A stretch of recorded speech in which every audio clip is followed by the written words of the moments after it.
തെരുവിലൂടെയുള്ള ഏറ്റുമുട്ടലിലൂടെയല്ല രാഷ്ട്രീയം നടത്തേണ്ടത്, പകരം ആശയ സംവാദത്തിലൂടെ ആയിരിക്കണം. ദേശീയതയുടെ ഉജ്ജ്വലമായ ആശയങ്ങൾ കൊണ്ട് കേരളത്തിലെ രാഷ്ട്രീയ അന്തരീക്ഷത്തെ ഞങ്ങൾ പവിത്രീകരിക്കും.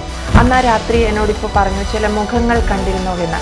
കഴിഞ്ഞ കാലത്തിലെ സൗഹൃദങ്ങളിൽ ചിലത് ആ മുഖങ്ങളായിരുന്നു. ഈ രണ്ട് കൂട്ടരേ ഉള്ളൂ നമ്മുടെ മുമ്പിൽ. ജാതിയില്ല, മതമില്ല, വർഗമില്ല, വർണ്ണമില്ല, രാഷ്ട്രീയമില്ല, പ്രായമില്ല, ഒന്നുമില്ല. ഇന്ന് നമ്മോടൊപ്പമുള്ളവരും നാളെ നമ്മോടൊപ്പം വരേണ്ടവരും. ആ മുഖങ്ങൾ പിന്നീട് ഞാൻ പലയിടത്തും കണ്ടിട്ടുണ്ട്. സൗഹൃദത്തിൻ്റെ ഒരു ഭാവത്തിൽ ചിലർ എന്താണ് യോഗ്യത എന്നൊക്കെ ചോദിക്കുന്നത് കേട്ടു. ഞാൻ അതിനൊന്നും മറുപടി പറയുന്നില്ല. ഏതായാലും എൻ്റെ യോഗ്യതയെക്കുറിച്ച് ബോധ്യമുള്ളവരാണ് എന്നെ ദൗത്യം ഏൽപ്പിച്ചിട്ടുള്ളത്. കേരളത്തിലെ അക്രമ രാഷ്ട്രീയത്തിൻ്റെ CPIMൻ്റെ എല്ലാ ക്രൂരതകളുടെയും ജീവിച്ചിരിക്കുന്ന രക്തസാക്ഷി, എതിരാളികൾ അറുത്തുമാറ്റിയിട്ടും അറ്റുപോകാത്ത ആത്മധൈര്യത്തിൻ്റെ പ്രതിരോധത്തിൻ്റെ മറുപേരാണ് ഇന്ന് കണ്ണൂരിൽ C സദാനന്ദൻ മാസ്റ്റർ എന്നത്. ABC മലയാളത്തിൽ ഇന്ന് എനിക്കൊപ്പമുള്ളത് C സദാനന്ദൻ മാസ്റ്ററാണ്. നമസ്കാരം മാസ്റ്റർ. നമസ്കാരം. ഒരുപാട് സന്തോഷം. ഈ ഒരു വളരെ തിരക്കിട്ട ഒരു സമയത്തിലൂടെയാണ് മാഷ് കടന്നു പോകുന്നത്. അപ്പോഴും ABC മലയാളത്തിന് വേണ്ടി സമയം മാറ്റിവെച്ചതിൽ ഞാൻ ആദ്യം ഒരു വലിയ നന്ദി പറയുന്നു. രാജ്യസഭാംഗത്വം, രാഷ്ട്രപതിയുടെ ആ വിശിഷ്ട ഒരു അംഗീകാരത്തെ മാഷ് എങ്ങനെ നോക്കിക്കാണുന്നു? അത് കേട്ടപ്പോൾ പ്രധാനമന്ത്രി നേരിട്ട് വിളിച്ചതാണെന്ന് ഞങ്ങളൊക്കെ മാധ്യമങ്ങളിലൂടെ അറിഞ്ഞു. എന്ത് തോന്നി നേരിട്ട് ആ ഒരു പ്രഖ്യാപനം അറിഞ്ഞപ്പോൾ? ആരാധ്യായ രാഷ്ട്രപതി 146 കോടി ജനങ്ങളുടെ പ്രഥമ പൗരയാണ്, അവരുടെ പ്രതിനിധിയാണ്. അങ്ങനെയൊരു പദവി അലങ്കരിക്കുന്ന മഹത് വ്യക്തിത്വം നാമനിർദ്ദേശം ചെയ്തു എന്നത് അങ്ങേയറ്റം അഭിമാനം തോന്നുന്ന ഒരു കാര്യമാണ്. അത് ആത്മവിശ്വാസത്തോടെ ഏറ്റെടുക്കുകയും ചെയ്യുന്നു. രണ്ടാമത്, താങ്കൾ സൂചിപ്പിച്ചതുപോലെ ആരാധ്യനായ പ്രധാനമന്ത്രി നരേന്ദ്രമോദിജി തന്നെ നേരിട്ട് വിളിക്കുകയും ഒരു മിഷൻ, ദൗത്യമേൽപ്പിക്കുന്നു എന്നാണ് അദ്ദേഹം പറഞ്ഞത്. അത് സന്തോഷത്തോടെ സ്വീകരിക്കണം, ഭംഗിയായി നിർവഹിക്കണം. ഇത്രയും മാത്രമേ അദ്ദേഹം ആവശ്യപ്പെട്ടിട്ടുള്ളൂ. എന്താണ് ദൗത്യമെന്ന് വെളിപ്പെടുത്തിയിരുന്നില്ല. അത് ഔദ്യോഗികമായ നടപടിക്രമങ്ങളിലൂടെ മാഷ് അറിയും എന്നാണ് പറഞ്ഞത്. അപ്പോൾ സ്വാഭാവികമായും പ്രധാനമന്ത്രിയെപ്പോലെയുള്ള ഒരാൾ ആ നിലയ്ക്ക് പറയുമ്പോൾ ദൗത്യം, അദ്ദേഹം ഉപയോഗിച്ച ആ വാക്ക് ദൗത്യം എന്നതിന് വലിയ അർത്ഥതലങ്ങളുണ്ട്. അത് നേരത്തെ തന്നെ ദേശീയ പ്രസ്ഥാനങ്ങളോടൊപ്പം സഞ്ചരിച്ചു തുടങ്ങിയ നാൾ മുതൽ നമ്മൾ ഓരോരുത്തരുടെയും ദൗത്യം എന്താണ് എന്ന് തിരിച്ചറിയാൻ കഴിഞ്ഞിട്ടുണ്ട്. സംഘത്തിൻ്റെ പ്രാർത്ഥനയിൽ രാഷ്ട്രത്തിൻ്റെ പരമവൈഭവം നേടുകയാണ് ലക്ഷ്യം എന്ന് ഉരുവിടാറുണ്ട് ഞങ്ങൾ. അപ്പോൾ രാഷ്ട്രത്തിൻ്റെ പരമവൈഭവം നേടാൻ ഉതകുന്ന തരത്തിലുള്ള പ്രവർത്തനങ്ങളുമായി മുന്നോട്ട് പോവുക എന്നുള്ളതാണ് ജീവിതം എന്നൊരു ബോധ്യം മനസ്സിൽ ഉറപ്പിച്ചുകൊണ്ട് പ്രവർത്തിച്ചുകൊണ്ടിരിക്കുകയാണ്. അപ്പോൾ പ്രധാനമന്ത്രിയിൽ നിന്ന് ഒരു ദൗത്യം എന്ന നിലയ്ക്കുള്ള നിർദ്ദേശം വരുമ്പോൾ ഈ അടിസ്ഥാന വിശ്വാസ പ്രമാണത്തിന് അനുഗുണമായ ഒരു ഉപദേശമായിട്ടാണ് ഞാനതിനെ കാണുന്നത്. അപ്പോൾ തീർച്ചയായും ഇതുവരെ ഒരു സാമൂഹ്യ പ്രവർത്തകൻ, സാംസ്കാരിക പ്രവർത്തകൻ എന്നൊക്കെയുള്ള നിലയിൽ പ്രവർത്തിച്ചതിനോടൊപ്പം ഇനി മുതൽ രാജ്യസഭാംഗം എന്ന തലത്തിൽ ആ രീതിയിലുള്ള സംവിധാനങ്ങൾക്ക് വിധേയമായിക്കൊണ്ട് പ്രവർത്തിക്കുക എന്നുള്ളതാണ് വിചാരിക്കുന്നത്. എന്തിനു വേണ്ടി പ്രവർത്തിക്കണം എന്നുള്ളതിൻ്റെ ഉത്തരമാണ് ദൗത്യം എന്ന മോദിജിയുടെ പ്രയോഗം. നമുക്കറിയാം, കുറേ നാളുകളായിട്ട് മോദിജി നമ്മുടെ ദേശീയ സമൂഹത്തിനും ലോകത്തിന് തന്നെയും നൽകിയ ഒരു സന്ദേശം വികസിത ഭാരതം സാക്ഷാത്കരിക്കുക എന്നുള്ളതാണ്. അതിനനുബന്ധമായി കേരളത്തെ സംബന്ധിച്ചാണെങ്കിൽ വികസിത കേരളം എന്നുള്ളത് ഞങ്ങളുടെ ബഹുമാനപ്പെട്ട സംസ്ഥാന അധ്യക്ഷൻ അദ്ദേഹവും നിരന്തരമായി ജനങ്ങൾക്ക് നൽകുന്ന സന്ദേശമാണ്. പാർട്ടി മൊത്തത്തിലും ആ സന്ദേശം ജനങ്ങൾക്ക് കൈമാറുന്നു. ആ വികസിത ഭാരതം, വികസിത കേരളം എന്ന സങ്കല്പത്തിൻ്റെ സാക്ഷാത്കാരം അത് നേടിയെടുക്കുക എന്നുള്ളതാണ്. അതിനെന്തൊക്കെ വേണം? അതിന് ആവശ്യമായ കർമ്മ പദ്ധതികൾ ആവിഷ്കരിക്കണം. ഇതുവരെ ഒരു സാമൂഹ്യ പ്രവർത്തകൻ എന്നുള്ള നിലയിൽ ചെയ്യാവുന്നത് ചെയ്തുകൊണ്ടിരിക്കുകയായിരുന്നു. ഇനി രാജ്യസഭാംഗം എന്ന നിലയ്ക്ക് അത് ഏറ്റവും ഫലപ്രദമായി നിർവഹിക്കുക എന്നുള്ളതാണ്. അപ്പോൾ ഇത്തരം ചിന്തകളാണ് പ്രാഥമികമായി എന്നിൽ ഉണർന്നു വന്നത്. വളരെ ഭംഗിയായി ഫ്യൂച്ചർ എന്താണെന്ന് സദാനന്ദ മാഷ് പറഞ്ഞു വെച്ചു. ഇനി എന്തൊക്കെയാണ് പ്രധാനമന്ത്രി ഏൽപ്പിച്ച ആ ദൗത്യം എങ്ങനെ നിർവഹിക്കും എന്നുള്ളത്. ആ ഒരു ഫ്യൂച്ചറിനെ ഭംഗിയായി നിർവഹിക്കാം എന്ന് മാഷ് ഇത്രയും ആത്മവിശ്വാസത്തോടെ പറയുമ്പോഴും കഴിഞ്ഞു പോയൊരു പാസ്റ്റ് ഉണ്ട്. അതാർക്കും അത്ര പെട്ടെന്ന് മറക്കാൻ സാധിക്കുന്ന ഒന്നല്ല. 1994 1994 എന്ന് പറയുമ്പോൾ എൻ്റെ പ്രായമുണ്ട് ആ കഴിഞ്ഞു പോയ ആ ഒരു വർഷത്തിന്. അപ്പോൾ ആ ഒരു വർഷത്തിലേക്കുള്ള ആ ഒരു 1994 ആ ഒരു രാത്രി ഇപ്പോഴും ഓർമ്മകളിൽ എന്തായാലും വരുന്നുണ്ടാവും. അത് നൽകിയൊരു ട്രോമ എന്ന് പറയുന്നത് ഊഹിക്കാവുന്നതേ ഉള്ളൂ. ആ രാത്രിയെ പലപ്പോഴും ഇപ്പോൾ ആലോചിക്കുമ്പോൾ മാഷിൻ്റെ മനസ്സിലേക്ക് എന്താണ് കടന്നു വരുന്നത്? അന്നത്തെ ആ ദിവസത്തെ ദുരന്തത്തെക്കുറിച്ചുള്ള ഓർമ്മ എപ്പോഴും എൻ്റെ മനസ്സിലുണ്ട്. ഞാൻ ആഗ്രഹിക്കുന്നത് ആ ഓർമ്മ എന്നിൽ മാത്രമായി ഒതുങ്ങണം എന്നാണ്. കാരണം അതിനെ തുടർന്ന് മറ്റനേകം ദൗർഭാഗ്യകരമായ സംഭവങ്ങളുണ്ടായി. അതിനു മുമ്പും ഉണ്ടായിട്ടുണ്ട്. അതിൻ്റെ പേരിൽ വേദന അനുഭവിക്കുന്ന നൂറുകണക്കിന് ആളുകൾ എനിക്ക് ചുറ്റുമുണ്ട്. അത് ഇന്ന വിഭാഗം എന്ന് ഞാൻ പറയുന്നില്ല, എല്ലാ വിഭാഗത്തിൽപ്പെട്ടവരുമുണ്ട്. ഇതിലൊന്നും പെടാത്ത പൊതുസമൂഹം അതിൻ്റെ പേരിലുള്ള അസ്വസ്ഥതകൾ അനുഭവിക്കുന്നുണ്ട്. അപ്പോൾ അത് വീണ്ടും അതൊരു വലിയ തോതിൽ അതിനെക്കുറിച്ച് എൻ്റെ ഓർമ്മകൾ മറ്റുള്ളവരുമായി പങ്കുവച്ച് അതിലൂടെ മറ്റുള്ളവരിൽ ഒരു അസ്വസ്ഥത പടർത്തി അശാന്തിയുടെ അന്തരീക്ഷമുണ്ടാക്കി വീണ്ടും നമ്മുടെ കണ്ണൂരിനെ, പ്രത്യേകിച്ച് കേരളത്തെ ഒരു സംഘർഷ മേഖലയായി തീരുന്നൊരു സാഹചര്യം ഉണ്ടാകരുത് എനിക്ക് നിർബന്ധമുണ്ട്. അതുകൊണ്ട് ഇതുമായി ബന്ധപ്പെട്ട് ആര് ചോദിക്കുമ്പോഴും ഞാൻ പറഞ്ഞത് അതിനെക്കുറിച്ച് ഈ പറയുന്ന ഇപ്പോൾ കണ്ണൂരിൽ സമാധാനം കൈവന്ന് കഴിഞ്ഞു. വർഷങ്ങളായിട്ട് ഞങ്ങളൊക്കെ ഞങ്ങൾ മീൻസ് പ്രസ്ഥാനം അനുഭവിച്ച അനേകം പ്രവർത്തകർ അനുഭവിച്ച ത്യാഗത്തിൻ്റെ ഫലമായി, സഹനത്തിൻ്റെ ഫലമായി കണ്ണൂരിൽ ശാന്തി കൈവന്നിട്ടുണ്ട്. അമ്മമാർ നെടുവേർപ്പെടുകയാണ്. ഭർത്താക്കന്മാർ നഷ്ടപ്പെട്ട ഞങ്ങളുടെ സഹോദരിമാർ, എല്ലാ വിഭാഗത്തിലും പെട്ടവർ, അവർ ഒരല്പമെങ്കിലും ഒരാശ്വാസം അവർക്കുണ്ട്. നിലവിളികളില്ല, രക്തച്ചൊരിച്ചിലുകളില്ല, ബോംബ് സ്ഫോടനങ്ങൾ കേൾക്കാനില്ല. അപ്പോൾ അത് കണ്ണൂരിൽ ശാശ്വതീകരിക്കപ്പെടണം. അത് ശാശ്വതീകരിക്കപ്പെടണമെങ്കിൽ കഴിഞ്ഞ കാര്യങ്ങളെല്ലാം ഒരു ദുസ്വപ്നം പോലെ മറക്കണം. ഞാനിത് എല്ലാവരോടും പറയുന്ന കാര്യമാണ്. ആ ഒരു കാഴ്ചപ്പാടുള്ളത് കൊണ്ട് അതിനെക്കുറിച്ച് ഉള്ള വലിയ ഓർമ്മകൾ എല്ലാവരുമായി പങ്കുവെക്കണം എന്നൊരു താല്പര്യം എനിക്കില്ല. പക്ഷേ അപ്പോഴും മാഷ് അത് മറക്കാൻ ആഗ്രഹിക്കുന്നു, അതൊരടഞ്ഞ അധ്യായമാണ് എന്ന് പറയുമ്പോഴും ഇന്ന് സി സദാനന്ദൻ മാസ്റ്ററെ മാസ്റ്റർ എന്ന് പോലും വിശേഷിപ്പിക്കാനുള്ള ഒരു ആർജവം കാണിക്കാത്ത, അല്ലെങ്കിൽ യോഗ്യത അളക്കാൻ അളവ് പാത്രവും കൊണ്ട് നടക്കുന്നവർക്ക് മുന്നിൽ നമുക്ക് പറയേണ്ടതുണ്ട് എന്ത് അന്ന് അനുഭവിച്ചു എന്നുള്ളത്. ആ അനുഭവം അത്ര പെട്ടെന്ന് മറക്കാൻ കഴിയുന്നതോ, അല്ലെങ്കിൽ ഇനി മാഷിൻ്റെ ഉള്ളിൽ അത് കുഴിച്ചു മൂടി എന്ന് പറഞ്ഞാലും മാഷ് വിശ്വസിച്ചു പോരുന്ന ഒരു പ്രസ്ഥാനത്തിൽ ഇപ്പോഴും അടിയുറച്ച് വിശ്വസിക്കുന്ന ഒരുപാട് ആളുകൾ പുറത്തുണ്ട്. അവർക്കിപ്പോഴും മറക്കാൻ കഴിയുന്ന ഒരു രാത്രിയല്ല അത്. വളരെ ആഘോഷത്തിൽ അല്ലെങ്കിൽ നിറഞ്ഞ മനസ്സോടെ സ്വന്തം സഹോദരിയുടെ വിവാഹ ക്ഷണത്തിന് വേണ്ടി പോകുന്നതായിരുന്നു സാറ്. ചുറ്റും പരിവാരങ്ങളില്ല, അല്ലെങ്കിൽ അത്തരത്തിൽ സംരക്ഷകരില്ല, ആരുമില്ല. വളരെ സ്വതന്ത്രമായി തൻ്റെ നാട്ടിലൂടെ സഞ്ചരിക്കുന്ന, ഈ രാജ്യത്ത് എല്ലാ അവകാശങ്ങളുമുള്ള ഒരു പൗരനായിരുന്നു. അതിനുശേഷം ഈ നാട്ടിൽ സംഭവിച്ചതിനൊന്നും അറിഞ്ഞോ അറിയാതെയോ സദാനന്ദൻ മാഷ് ഉത്തരവാദികളാണെന്ന് ഇന്നത്തെ തലമുറയിൽ ഈ ജീവിക്കുന്ന ഞാൻ പോലും കരുതുന്നില്ല. ശരിയാണ്, അതാണ് യാഥാർത്ഥ്യം. അപ്പോൾ ഞാൻ പറഞ്ഞല്ലോ, ഓർമ്മകൾ എന്നിലുണ്ട്. അത് മറ്റുള്ളവരിൽ ഉണർത്താതിരിക്കാനുള്ള കരുതലാണ് ഞാൻ എടുക്കുന്നത്.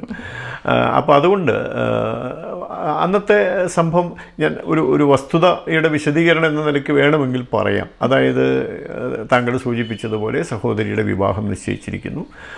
അതിൻ്റെ സംഘടനാ യാത്രക്കിടയിൽ ഞാൻ അന്ന് ഇവിടെ അടുത്തുള്ളൊരു പ്രൈമറി വിദ്യാലയത്തിലെ അധ്യാപകനാണ്. വിദ്യാലയ സമയം കഴിഞ്ഞ് അന്ന് എനിക്ക് തോന്നുന്നു ഒരു ബുധനാഴ്ചയോ മറ്റോ ആണ് ആ ദിവസം, 94 ജനുവരി മാസം 25 വിദ്യാലയ സമയം കഴിഞ്ഞ് ഞാൻ സംഘടനാ യാത്രയുടെ ഭാഗമായി അങ്ങനെയുള്ള കാര്യങ്ങളും അതിൻ്റെ ഒപ്പം കുറച്ചകലെയുള്ള എൻ്റെ അമ്മാവനുമായി ചില കാര്യങ്ങൾ സഹോദരൻ്റെ വിവാഹവുമായി ബന്ധപ്പെട്ട് സംസാരിക്കണം എന്നുള്ളതുകൊണ്ട് അങ്ങോട്ട് പോവുകയായിരുന്നു. പോയി അമ്മാവനെ കണ്ട് കാര്യങ്ങൾ സംസാരിച്ച് തിരിച്ചു വരുന്ന വഴിക്കാണ് ഞാൻ സാധാരണ കൂത്തുപറമ്പിൽ നിന്ന് ബസ്സിൽ കയറി ഉരുവച്ചാൽ എന്ന് പറയുന്ന അടുത്ത 2 കിലോമീറ്റർ അകലെയുള്ള സ്റ്റോപ്പിൽ ഇറങ്ങി തിരിഞ്ഞ് നടന്നാണ് ഞാൻ വരിക വീട്ടിലേക്ക്. എന്നും അങ്ങനെയാണ് പതിവ്. ബസ്സിൽ നിന്നിറങ്ങി തിരിയുന്ന വഴിക്കാണ് പുറകിൽ നിന്നുള്ള ബലമുള്ള പിടുത്തം എനിക്ക് അനുഭവപ്പെട്ടത്. പിന്നെ ഈ കാര്യങ്ങളൊക്കെ നടന്നു. അപ്പോൾ എനിക്ക് എന്താണ് സംഭവിക്കുന്നത് എന്ന് അറിഞ്ഞിരുന്നില്ല. പിടിച്ചു, ആരവങ്ങളോ അല്ലെങ്കിൽ ആക്രോശങ്ങളോ ഒന്നുമില്ല. അതാണ് വളരെ പരിശീലനം സിദ്ധിച്ച ആളുകൾ തന്നെ ആയിരിക്കും എന്നതിൻ്റെ ഒരു കാര്യം അതാണ്. ഒച്ചയും ബഹളവുമില്ല, പക്ഷേ ബോംബ് സ്ഫോടനം ഉണ്ടായിരുന്നു. ആളുകൾ തെരുവിൽ നിന്ന് ഓടിക്കാൻ വേണ്ടിയുള്ള 2-3 ബോംബ് സ്ഫോടനങ്ങൾ ഉണ്ടായിരുന്നു. ആളുകളെല്ലാം ഓടിപ്പോയി. പിന്നെ അവരും ഞാനും മാത്രമായി. ബസ് പോയി, കടകളൊക്കെ പെട്ടെന്ന് അടച്ചു, ഇരുട്ടായി. പക്ഷേ ഈ വാഹനങ്ങൾ പോകുന്ന വെളിച്ചം വലിയ ഇതാണ്. ആ റോഡിലൂടെ വാഹനങ്ങൾ നിരന്തരം പോയിക്കൊണ്ടിരിക്കുമ്പോഴുള്ള വെളിച്ചമുണ്ട്. എന്നെ പിടിച്ച് പിടിവലിക്കിടയിൽ ആരൊക്കെയാണ് മുഖങ്ങളൊക്കെ എനിക്ക് കാണാൻ കഴിയുന്നുണ്ട്. എന്നെ പിടിച്ച് റോഡിൽ കിടത്തി പിന്നെ വെട്ടുകയാണ് ഉണ്ടായത്. പിന്നെ ഞാൻ കാണുന്നില്ല, പക്ഷേ ഞാൻ അറിഞ്ഞത് അതിനുശേഷം കുറച്ച് നേരങ്ങൾക്ക് ശേഷം പോലീസ് വരുന്നു. പോലീസ് വന്ന് അപ്പോൾ പോലീസ് അന്ന് എനിക്ക് നല്ല പരിചയമുള്ള ഇവിടുത്തെ സ്ഥലം SI, ഒരു പ്രായമുള്ള ഉദ്യോഗസ്ഥനായിരുന്നു. അദ്ദേഹം എൻ്റെ മുഖത്തൊക്കെ രക്തമുണ്ടായിരുന്നതുകൊണ്ട് അദ്ദേഹത്തിന് എന്നെ മനസ്സിലായില്ല. അപ്പോൾ ചോദിച്ചു ആരാണെന്ന് ഞാൻ പറഞ്ഞു. പിന്നെ നോക്കിയപ്പോൾ പാദങ്ങളാണ്. മാറ്റപ്പെട്ട പാദങ്ങൾ കാണാനില്ല. അവർ അതൊക്കെ ദൂരേക്ക് എറിയുകയായിരുന്നു എന്നാണ് പിന്നീട് ഞാൻ അറിഞ്ഞത്. അങ്ങനെ അതും അവർ അന്വേഷിച്ച് പരാതിയെടുത്ത് കണ്ടെത്തി എന്നെയും അതും കൊണ്ട് ആശുപത്രിയിലേക്ക് പോയി. പിന്നെ 2 മാസത്തെ ചികിത്സ തിരിച്ചു വന്നു. അപ്പോൾ അതിനുശേഷം ബാംഗ്ലൂരിലുള്ള സംഘത്തിൻ്റെ തന്നെ സംഘത്തിൻ്റെ ഒരു ട്രസ്റ്റിൻ്റെ ഉടമസ്ഥതയിലുള്ള ഒരു സ്ഥാപനത്തിൽ നിന്ന് കൃത്രിമക്കാലുകൾ ചേർത്ത് വെച്ച് മെല്ലെ മെല്ലെ വീണ്ടും പുതിയ പദചലനങ്ങൾ ആരംഭിക്കുകയാണ് കൃത്രിമക്കാലിൽ. പക്ഷെ എനിക്കറിയാം അതൊരു വൈകല്യമായി ഞാൻ കാണുന്നില്ല, ഒരിക്കലുമല്ല. കൂടുതൽ കരുത്തനാവുകയാണ് ചെയ്തത് എന്നെനിക്ക് തോന്നാറുണ്ട്.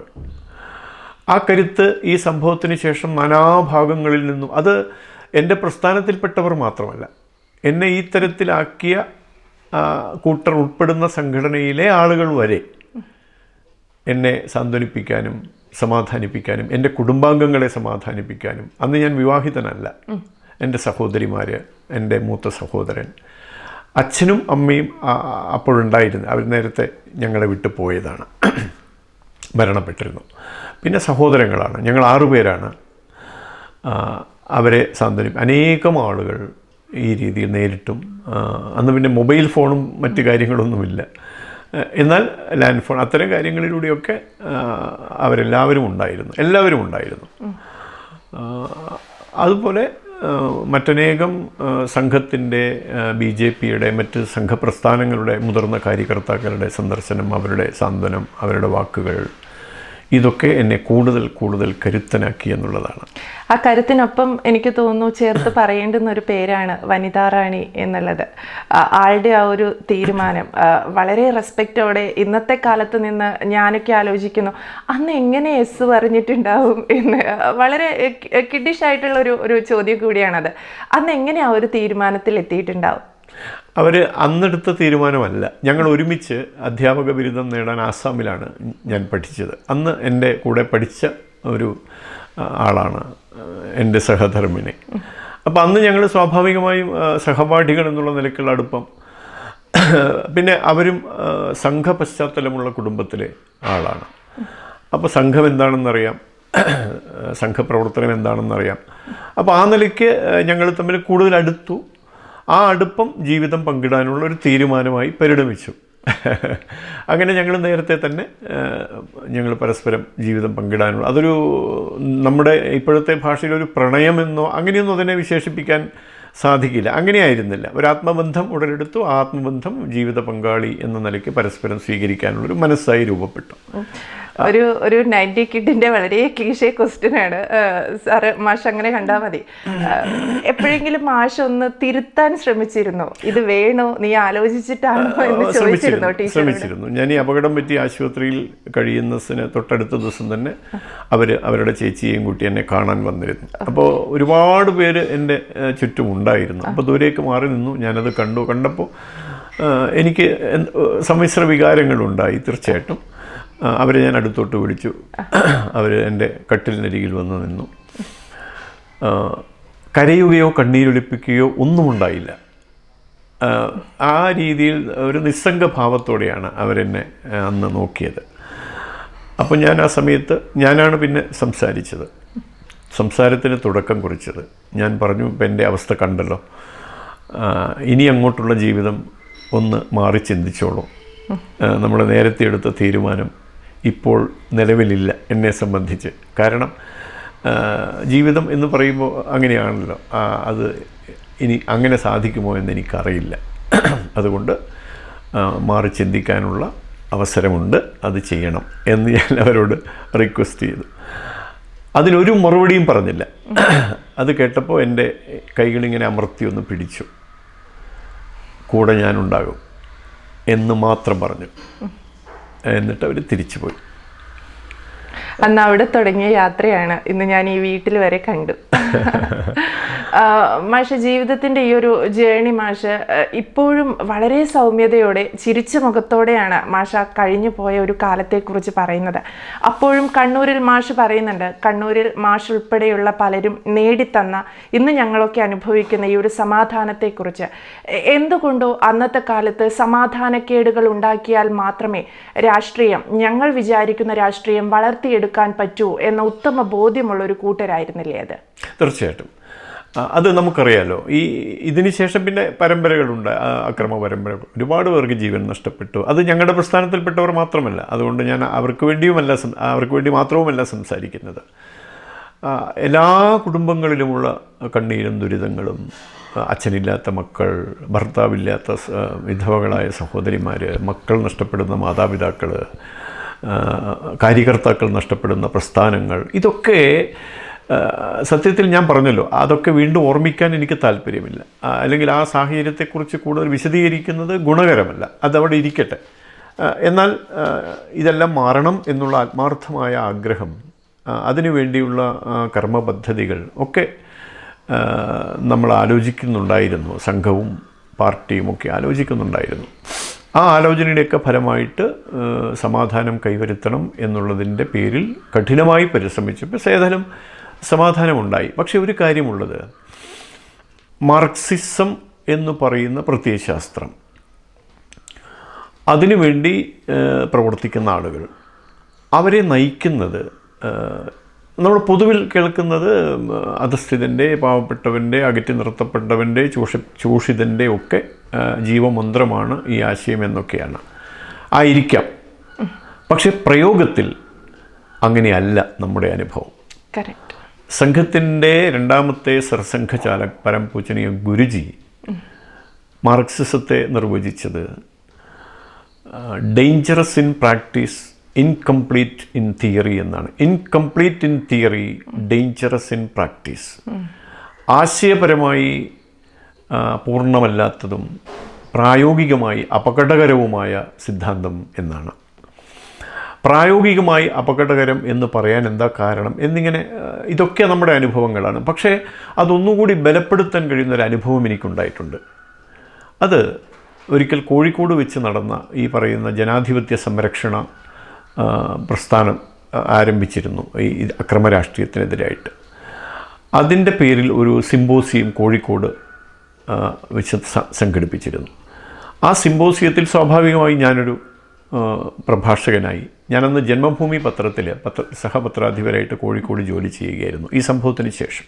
അന്ന് ക്ഷണിതാവായി വന്ന ഒരാൾ പ്രഭാഷകൻ നേരത്തെ കമ്മ്യൂണിസ്റ്റ് പാർട്ടിക്കൊക്കെ വേണ്ടി ഒരുപാട് കാലം പ്രവർത്തിച്ച പ്രൊഫസർ M.R. ചന്ദ്രശേഖരനായിരുന്നു. അദ്ദേഹം ഞങ്ങളുള്ള വേദിയിൽ അദ്ദേഹം സംസാരിക്കുന്ന സമയത്ത് സദസ്സിനോട് അദ്ദേഹം ഒരു കാര്യം പറഞ്ഞു. നിങ്ങളീ നടത്തുന്ന പ്രവർത്തനം ഫലപ്രദമാകും എന്ന പ്രതീക്ഷ നിങ്ങൾക്ക് വേണ്ട. അദ്ദേഹം പറയാണ്, കാരണം കമ്മ്യൂണിസത്തിൽ അക്രമത്തിൻ്റെ ബീജമുണ്ട്. ആരാണ് പറയുന്നത്?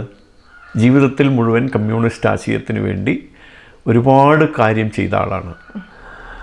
കമ്മ്യൂണിസ്റ്റ് ആശയത്തിൻ്റെ സൈദ്ധാന്തികൻ എന്നാണ് അദ്ദേഹത്തെ അറിയപ്പെട്ടിരുന്നത്. അങ്ങനെ ഒരാളാണ് പറയുന്നത്, ഒന്നിച്ചു കിടന്നവനെ രാപ്പനി അറിയൂ എന്ന് പറഞ്ഞതുപോലെ കമ്മ്യൂണിസത്തിൽ അക്രമത്തിൻ്റെ ബീജമുണ്ട്. ആ ബീജമാണ് പടർന്ന് പന്തലിച്ച് ഫലം തരുന്നത്. അപ്പോൾ അത് നമ്മുടെ മുന്നിലുള്ള ഒരു അനുഭവമാണ്. പക്ഷേ നമുക്കത് മാറ്റിയെടുക്കാൻ സാധിച്ചു. മാറ്റിയെടുക്കാൻ തന്നെയാണ് ഞാൻ പറയുക. കാരണം നമുക്കറിയാമല്ലോ TP ചന്ദ്രശേഖരൻ്റെ വധം, അത് കേരളം ഏറെ ചർച്ച ചെയ്യപ്പെട്ടതാണ്. അവരോടൊപ്പം സഞ്ചരിച്ച, അവരുടെ ആശയം പിന്തുടരുന്ന, അവരുടെ പതാക കയ്യിലേന്തുന്ന ഒരു പൊതുപ്രവർത്തകനെ എങ്ങനെയാണ് കൈകാര്യം ചെയ്തത് എന്നറിയാം. ആ ഒരു മാസങ്ങളോളം കേരളം അത് ചർച്ച ചെയ്തു. അതിനോടൊപ്പം ഈ പറയുന്ന കാര്യങ്ങൾ സ്വാഭാവികമായി ചർച്ച ചെയ്യപ്പെട്ടു. അതിലൂടെ ഒരു സാമൂഹ്യ സമ്മർദ്ദം ഇവരിലേക്ക് വന്ന് പതിച്ചു. ഇതിനോടൊപ്പം മുഴുവൻ ഭാരതത്തിലും ഈ 2016 പിണറായി വിജയൻ മുഖ്യമന്ത്രിയായി സത്യപ്രതിജ്ഞ ചെയ്തതിന് 2 ദിവസത്തിന് ശേഷമാണ് പിണറായിയിൽ ഒരു ചെറുപ്പക്കാരനെ വെട്ടിക്കൊന്നത്. അദ്ദേഹത്തിൻ്റെ അച്ഛനെ വർഷങ്ങൾക്ക് മുമ്പ് ബസ് ഡ്രൈവറായിരുന്നു ഉത്തമേട്ടൻ. അദ്ദേഹത്തെ എന്താ പറയുക, ഉന്മൂലനം ചെയ്തു, മകനെ ഉന്മൂലനം ചെയ്തു. അപ്പോൾ ഇതൊരു വലിയ സാമൂഹ്യ ദുരന്തമാണ് എന്ന് തിരിച്ചറിഞ്ഞുകൊണ്ട് തന്നെ നേരത്തെ തന്നെ ആ നിലയ്ക്ക് സംഘത്തിനും BJPക്കൊക്കെ അറിയാം.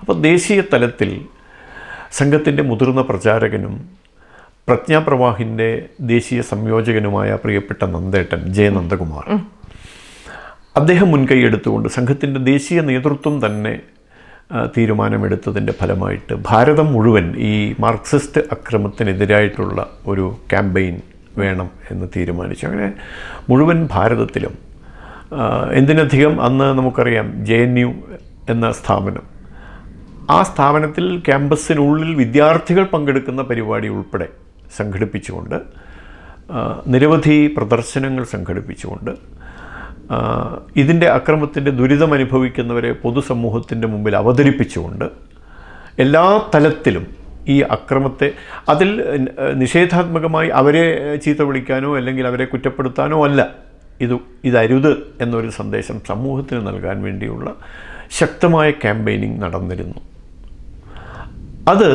അതും പിന്നെ പൊതുസമൂഹത്തിനിടയിൽ നിന്ന് വരുന്നതുമായ പ്രതികരണങ്ങളും എല്ലാം ചേർന്നപ്പോൾ അവരിൽ ഒരു സാമൂഹ്യ സമ്മർദ്ദം ഉടലെടുത്തു, ഇത് അവസാനിപ്പിക്കണം എന്ന്. അങ്ങനെയാണ് പിന്നീട് തൃശ്ശൂരിൽ വെച്ചോ മറ്റോ നടന്ന അവരുടെ സംസ്ഥാന സമ്മേളനത്തിലാണെന്ന് തോന്നുന്നു, അവർ ആധികാരികമായി തന്നെ, സാധാരണ നിലയ്ക്ക് അക്രമ സംഭവങ്ങൾ ഉണ്ടായാൽ ഉള്ള ഒരു പത്രപ്രസ്താവനയോ അല്ലെങ്കിൽ സമാധാന സമ്മേളനമോ എന്നതിനപ്പുറത്ത് പാർട്ടി സംഘടനാപരമായി, CPIM സംഘടനാപരമായി തീരുമാനമെടുക്കുകയാണ്. കോടിയേരി ബാലകൃഷ്ണൻ അക്രമവുമായി ബന്ധപ്പെട്ട ഏത് കാര്യം പറയുമ്പോഴും ഈ സമ്മേളനത്തെ ഉദ്ധരിക്കാറുണ്ട്. ആ സമ്മേളനത്തിൽ ഞങ്ങൾ തീരുമാനിച്ചിട്ടുണ്ട് ഇനി അക്രമ പ്രവർത്തനങ്ങളിൽ ഏർപ്പെടില്ല എന്നുള്ളത്. വളരെ പ്രതീക്ഷയോടെയാണ് അവരുടെ ആ തീരുമാനത്തെ ഞങ്ങൾ കേട്ടത്. സത്യമാണ്. അതിനുശേഷം ഇപ്പം നമുക്കറിയാം, ബഹുമാന്യനായ മുഖ്യമന്ത്രി മുൻകൈ എടുത്തുകൊണ്ട് തിരുവനന്തപുരത്ത് നടന്ന, അത് മറ്റു രീതിയിലൊക്കെ വ്യാഖ്യാനിക്കപ്പെടുന്നുണ്ടെങ്കിലും അതൊരു ചുവടുവെപ്പായിരുന്നു. അപ്പോൾ ആ നിലയ്ക്കൊക്കെ സമാധാനം കൈവരുന്നുണ്ട്. അപ്പോൾ ഇവരുടെ നേരത്തെ സൂചിപ്പിച്ചതുപോലെ അക്രമത്തിൻ്റെ ബീജമുണ്ടെങ്കിലും ആ ബീജത്തെ കരിച്ചു കളയേണ്ടതുണ്ടെന്ന് വർത്തമാനകാല സാമൂഹ്യ സാഹചര്യം അവരെ ബോധ്യപ്പെടുത്തി കാണണം. അപ്പോൾ അതുകൊണ്ട് തന്നെ അവരായിട്ട് തുടങ്ങിയത് അവരായിട്ട് അവസാനിപ്പിച്ചപ്പോൾ ശാന്തമായി. പക്ഷേ ഇതിന് ഞങ്ങൾക്കൊരുപാട് വില കൊടുക്കേണ്ടി വന്നിട്ടുണ്ട്, ഒരുപാട് സഹിക്കേണ്ടി വന്നിട്ടുണ്ട്. എങ്കിലും കുഴപ്പമില്ല. അതിൻ്റെ കൂടെയാണ് ഇന്ന് ഞങ്ങൾക്കൊക്കെ ലഭിക്കുന്ന ഈ ഒരു സമാധാനം. തീർച്ചയായിട്ടും അതിൻ്റെയാണ്. കൂടുതൽ വാർത്തകളും വിശേഷങ്ങളും നിങ്ങളിലേക്ക് എത്താൻ ABC മലയാളം സബ്സ്ക്രൈബ് ചെയ്യുക, ബെൽ ബട്ടണും അമർത്തുക.